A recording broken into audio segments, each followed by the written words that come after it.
আসসালামু আলাইকুম। আজকে আমি অরেঞ্জ ট্যাঙ্ক বানিয়ে দেখাবো।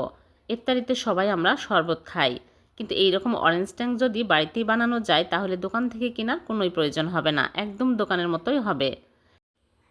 একটা ব্লেন্ডার জাগে নিয়ে নিচ্ছি চিনি 1 কাপ, আর এর মধ্যে দিয়ে দিচ্ছি গ্লুকোজ। এই গ্লুকোজ ফলের দোকানে কিনতে পাওয়া যায়, মুদিখানার দোকানেও কিনতে পাওয়া যায়।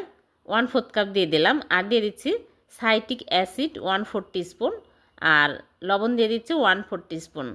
এখন আমি ব্লেন্ড করে নিব। একটু সময় নিয়ে ভালো করে ব্লেন্ড করে নিতে হবে, এইরকম করে গুঁড়া করে নিতে হবে। এখন আমি এর মধ্যে মিক্স করে দিব অরেঞ্জ ফ্লেভার।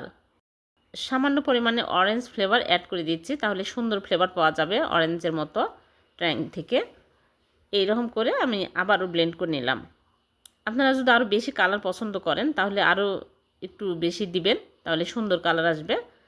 হয়ে গেছে। এখন এই অরেঞ্জ ট্যাঙ্কগুলো আপনারা এয়ারটাইট বক্সে রেখে নর্মাল ফ্রিজে 1 মাস পর্যন্ত ব্যবহার করতে পারবেন, আর বাইরে 7 দিন পর্যন্ত ভালো থাকবে। এখন আমি শরবত বানিয়ে আপনাদেরকে দেখাচ্ছি। একদম দোকানের মতোই হয়েছে। ভিডিওটি যদি ভালো লেগে থাকে লাইক কমেন্ট শেয়ার করতে ভুলবেন না। আর এরকম সহজ নতুন নতুন রেসিপি পেতে চ্যানেলটিকে সাবস্ক্রাইব করে চ্যানেলের সাথে থাকবেন, আর পেজ থেকে দেখে থাকলে পেজটিকে ফলো দিয়ে রাখবেন। আল্লাহ হাফেজ।